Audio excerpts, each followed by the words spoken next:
Kayo po ba mga bossing ko ay mananaya? Meron ako ituturo sa inyo mga bossing para kayo ay makatama ng malaking halagang pera mga bossing. Basta positive ka lang kapag ginagawa nyo po ito mga bossing. At sa umaga nyo lamang po ito gagawin. Huwag na huwag kang gagawa ng ganito sa mga parting hapon. Umaga lang po gumagawa ng mga pampaswerte sa liwanag ng sinag ng araw mga bossing. Ngayon pa mga bossing, ang gagawin nyo lamang po ay ganito. Kumuha ka ng dahon ng laurel, dapat ay buo na dahon ng laurel. Ganon din po mga bossing ko ang bulak. Yan. Tapos panali mga bossing at syempre panulat mga bossing.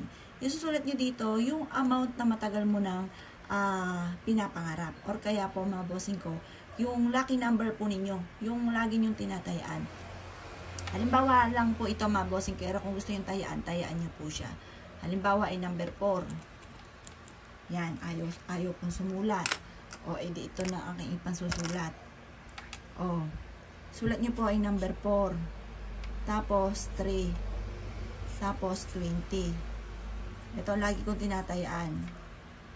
Baka ako hindi makataya, kayo ang makataya at kayo ay makatama. O, di masaya na ako. 4, 3, 20, 10, tsaka 28 at tsaka 19. Sulat nyo po dito 100 billion.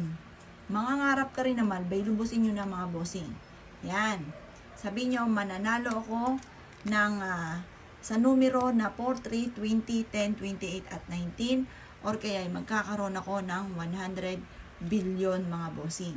Pagkatapos, ito yung ating bulak. Ilalagay nyo lang ang bulak na yan sa gitna. Ganyan rin ang gagawin nyo ha. Yan. Ganyan. Pagkatapos, ang gagawin nyo po, ibulong nyo ng paulit-ulit habang tinatalian nyo po ito. Pero kahit hindi gantong panali ang inyong itatali, pwede na po yan. Kahit hindi ganto, kahit sinulid lamang, pwede na po yun. Sabihin nyo po sa pamamagitan nito, mananalo ko ng limpak-limpak na salapi. Maraming pera ang darating sa akin. Ganun ang mga pag-wish, huwag kang magagamit ng sana.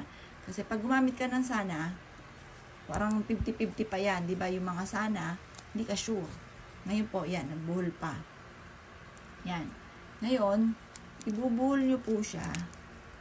Ganyan, tingnan nyo po. Yan.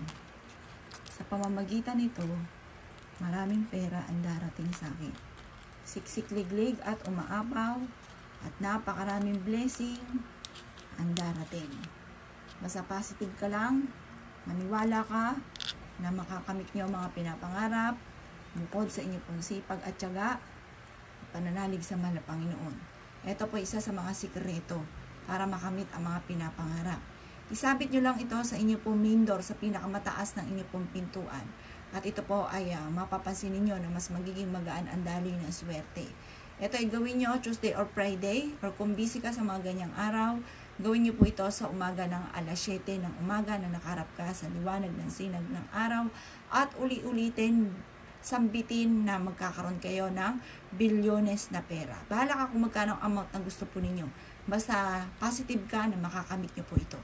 Kaya kung kayo paniniwala at nais po itong gawin, at siyang mga bossing, good luck po sa inyo po lahat.